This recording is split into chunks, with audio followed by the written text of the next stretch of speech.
नमस्कार बच्चों, सोशियोलॉजी की क्लास में आपका एक बार फिर से स्वागत है। हम लोग बीए पार्ट थर्ड का सेकंड पेपर यानी कि सोशल एंथ्रोपोलॉजी का टॉपिक जनजाति पर चर्चा कर रहे थे। मैंने मेरे पिछले वीडियो में आपको जनजाति की अवधारणा, जनजाति का अर्थ एवं परिभाषा एवं अनुसूचित जनजातियों के बारे में बताया था। आज हम हमारे इसी टॉपिक को आगे बढ़ाएंगे और हम चर्चा करेंगे जनजातीय समाज की विशेषताओं के बारे में। जनजातीय समाज की विशेषताएं, कैरेक्टरिस्टिक्स ऑफ ट्राइबल सोसाइटी। जनजातीय समाज सरल समाजों की श्रेणी में आते हैं, अतः इनमें वे सभी विशेषताएं पाई जाती हैं जो एक सरल समाज में पाई जाती हैं। जनजातीय समाज कम विभेदीकृत होते हैं। इनमें परंपरा एवं रूढ़िवादिता का बोलबाला होता है तथा धर्म की प्रधानता होती है। आकार की दृष्टि में ये छोटे होते हैं, जिनमें व्यक्तिगत संबंधों की प्रधानता होती है। इनमें गतिशीलता का अभाव पाया जाता है तथा भिन्नता के स्थान पर समानताएं अधिक पाई जाती हैं। इनमें प्राथमिक समूह की प्रधानता होती है और सामाजिक नियंत्रण के लिए अनौपचारिक साधनों जैसे प्रथा, परंपरा, जनरीति, नैतिकता तथा धर्म का प्रयोग अधिक प्रचलित है। इन विशेषताओं के अतिरिक्त जनजातीय समाज की विशिष्ट विशेषताओं को हम विभिन्न शीर्षकों के अंतर्गत इस प्रकार से दर्शा सकते हैं। नंबर 1, सामान्य भूभाग, कॉमन टेरिटरी। एक जनजाति एक निश्चित भूभाग में ही निवास करती है। इसके परिणाम स्वरूप उसका उस भूभाग से लगाव एवं उसके सदस्यों में दृढ़ सामुदायिक भावना का विकास हो जाता है। सामान्य भूभाग में रहने के कारण ही उनमें सामान्य जीवन की अन्य विशेषताएं विकसित हो जाती हैं, किंतु डॉक्टर रिवर्स जनजाति के लिए एक निश्चित भूभाग को आवश्यक नहीं मानते। दूसरी विशेषता, सामान्य भाषा, कॉमन लैंग्वेज। एक जनजाति के लोग अपने विचारों का आदान प्रदान करने के लिए एक सामान्य भाषा का प्रयोग करते हैं। भाषा के माध्यम से ही वह अपनी संस्कृति का हस्तांतरण एक पीढ़ी से दूसरी पीढ़ी को करती है, किंतु सभ्यता के संपर्क के कारण कई जनजातियां द्विभाषी हो गई हैं। तीसरी विशेषता, विस्तृत आकार, बिग साइज। एक जनजाति में कई परिवारों का संकलन होता है। इसमें कई वंश, समूह एवं गोत्र तथा भ्रातृदल होते हैं। यही कारण है कि इसकी सदस्य संख्या अन्य क्षेत्रीय समुदायों से अधिक होती है। चौथी विशेषता, अंतर्विवाह, एंडोगेमी। एक जनजाति के सदस्य अपनी ही जनजाति में विवाह करते हैं। फिफ्थ पॉइंट, एक नाम, अ नेम। प्रत्येक जनजाति का कोई नाम अवश्य होता है जिसके द्वारा वह पहचानी जाती है। उसके सदस्य अपना परिचय जनजाति के नाम के आधार पर ही देते हैं। सिक्स्थ पॉइंट, सामान्य संस्कृति, कॉमन कल्चर। एक जनजाति के सभी सदस्यों की सामान्य संस्कृति होती है।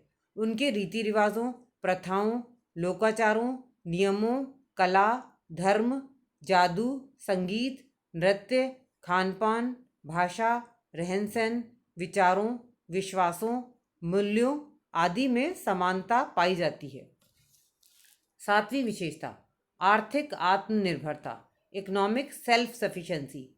एक जनजाति अपनी सभी आर्थिक आवश्यकताओं को स्वयं ही पूरा कर लेने में सक्षम होती है।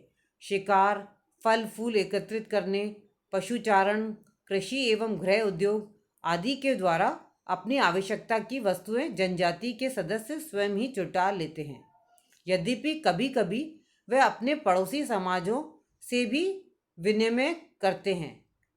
आठवीं विशेषता, राजनीतिक संगठन, पॉलिटिकल ऑर्गेनाइजेशन। एक जनजाति का अपना निजी राजनीतिक संगठन होता है। इसमें अधिकांशतः एक वंशानुगत मुखिया होता है जो परंपराओं का पालन कराने, नियंत्रण बनाए रखने एवं नियमों का उल्लंघन करने वालों के लिए दंड की व्यवस्था करता है। कहीं कहीं मुखिया की सहायता के लिए वयोवृद्ध लोगों की एक परिषद काउंसिल ऑफ द एल्डर्स भी पाई जाती है। कुछ विद्वानों ने राजनीतिक संगठन को जनजाति के लिए आवश्यक नहीं माना है। 9 पॉइंट, सामान्य निषेध, कॉमन टैबू। एक जनजाति खानपान, विवाह, परिवार, व्यवसाय, धर्म आदि से संबंधित समान निषेधों का पालन करती है। 10 पॉइंट, हम की भावना। एक भूभाग में निवास करने के कारण एक जनजाति के सदस्यों में सामुदायिक भावना या हम की भावना पाई जाती है। इसी भावना के कारण वे परस्पर सहयोग एवं सहायता प्रदान करते हैं और संकट के समय एकता का प्रदर्शन करते हैं। 11वीं विशेषता, नातेदारी का महत्व। जनजाति में नातेदारी को महत्व दिया जाता है। जनजातीय लोग अपने राजनीतिक, आर्थिक एवं सामाजिक संबंध अपने नातेदारों तक ही सीमित रखते हैं। उनके कानूनों एवं प्रथाओं का पालन भी नातेदारी तक ही सीमित होता है। कई बार तो नातेदारी का विस्तार संपूर्ण जनजाति तक होता है। 12वीं विशेषता, धर्म। प्रत्येक जनजाति का अपना एक विशिष्ट धर्म भी होता है। इनके धर्म में प्रकृति पूजा, आत्मावाद, जीव सत्तावाद और मानववाद की प्रधानता होती है। ये लोग अनेक अवसरों पर कई जादुई क्रियाएं भी करते हैं। और 13वीं विशेषता, सामान्य पूर्वज। कई जनजातियां अपनी उत्पत्ति किसी एक ही सामान्य पूर्वज से मानती हैं। यह पूर्वज काल्पनिक या वास्तविक भी हो सकते हैं। इवांस प्रिचार्ड ने आदिम समाज या जनजाति समाज की विशेषताओं का उल्लेख करते हुए लिखा है कि ऐसे समाज जनसंख्या, क्षेत्र और सामाजिक संपर्कों की परिधि की दृष्टि से छोटे होते हैं। इनकी प्रौद्योगिकी यानी कि टेक्नोलॉजी प्रगतिशील समाजों की तुलना में सरल प्रकार की होती है तथा अर्थव्यवस्था भी सरल प्रकार की होती है, जिनमें सामाजिक कार्यों का विशेषीकरण कम मात्रा में पाया जाता है।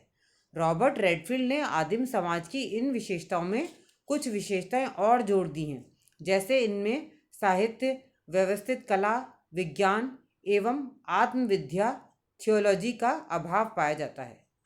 पिडिंगटन ने आदिम या जनजातीय समाज की निम्नांकित विशेषताएं बताई हैं। नंबर 1, आदिम या जनजातीय समाज निरक्षर समाज हैं। इनमें लेखन या लिपि नहीं पाई जाती। सेकंड, जनजातीय समाजों का संगठन सरल प्रकार का होता है तथा इसका निर्माण छोटे छोटे सामाजिक समूह जैसे परिवार, गोत्र आदि के आधार पर होता है। थर्ड, जनजातीय समाज में प्रौद्योगिक विकास का निम्न स्तर पाया जाता है। फोर्थ, इनमें नातेदारी एवं स्थान के आधार पर निर्मित सामाजिक संबंध अधिक महत्वपूर्ण होते हैं। फिफ्थ, इनमें आर्थिक विशेषीकरण एवं सामाजिक समूह की बहुलता का अभाव पाया जाता है। वर्तमान समय में जनजातीय समाज आधुनिकता के संपर्क के कारण अपनी अनेक आदिम विशेषताएं खोते जा रहे हैं और सभ्य समाज की कई विशेषताएं ग्रहण करते जा रहे हैं। तो डियर स्टूडेंट्स, आज हमने चर्चा करी जिस पॉइंट पे, वो है जनजातीय समाज की विशेषताएं। बाकी के बिंदुओं पे हम कल चर्चा करेंगे। आज की क्लास हम यहीं समाप्त करते हैं। धन्यवाद।